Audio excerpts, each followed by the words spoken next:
prendrons des mesures fortes et immédiates. Le SMIC à 1 500 €, la retraite à 60 ans, l'allocation d'autonomie jeunesse, la garantie d'autonomie ou garantie dignité à hauteur de 1 063 €, le blocage des prix et des produits de première nécessité, l'abrogation de la loi El Khomri. Ces métiers, la pêche, la conchyliculture, l'élevage marin, ont fait l'histoire de notre territoire. Ce sont des acteurs importants. Ils ont fait la culture et l'histoire de ce territoire. Produire des huîtres, produire des moules ou aller à la pêche, ça ne nécessite ni OGM, ni pesticides. Ils posent les huîtres, ils les relèvent, elles ont grandi, ils les mettent en circulation. Donc on est quand même sur une production de nourriture, on va dire vertueuse, et surtout qui a que très peu d'impact sur l'environnement.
Nous avons dans ce combat l'expression avec ce que Gabriel et Florence représentent d'une volonté d'alternative, d'une volonté d'une démarche d'union, non pas factice, mais d'union construite sur des changements qui s'attaquent à toutes les inégalités et à toutes les injustices.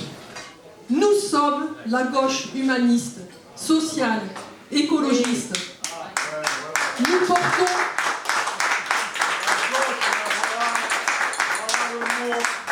Nous portons un projet de transformation de notre société qui permettra à chacun de vivre dignement et de s'émanciper par l'éducation, la culture et le bien vivre ensemble. La culture, par essence, a besoin de liberté. Elle ne peut être ni privatisée, ni marchandisée, ni nationalisée. Et toutes ces hypothèses, si on voudrait enfermer la culture, ça serait une négation même de l'essence de la culture. Et c'est ce qu'a fait Macron, c'est ce qu'a fait son député par ses votes ou par ses absences. C'est-à-dire de faire des lois qui tentaient à chaque fois de réduire la culture à un simple échange. Je produis, tu achètes. Je le redis dans le micro pour ceux qui n'ont pas entendu, mais je produis et tu achètes. Et je voulais terminer ce soir par un hommage et par une citation, par quelqu'un qui s'est battu pour la culture et d'une manière générale pour les citoyens, c'était Jacques Ramitte. Et je reprends ces mots, qui je trouve dans cette campagne résonnent bien. L'histoire garde un geyser de vie, pour quiconque a l'oreille fine et écoute éperdument. Renoncez au renoncement. Nous avons tous un pouvoir d'agir. Il nous reste à le mettre en marche, à le faire fructifier. Soyez souffleurs, transmettez une compréhension, une énergie, un état d'expansion, un élan. Ensemble, nous gagnerons cette campagne. Merci à vous. Je leur ai proposé pour unique salaire de pas traîner de poudre, des toits de polaire, d'accord.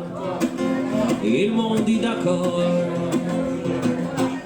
À la tombée du jour, quand le monde est KO, là qu'on sent les échelles et les chalumeaux. Encore.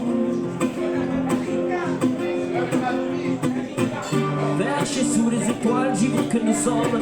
Dans la nuit noire, nous travaillons pour les hommes.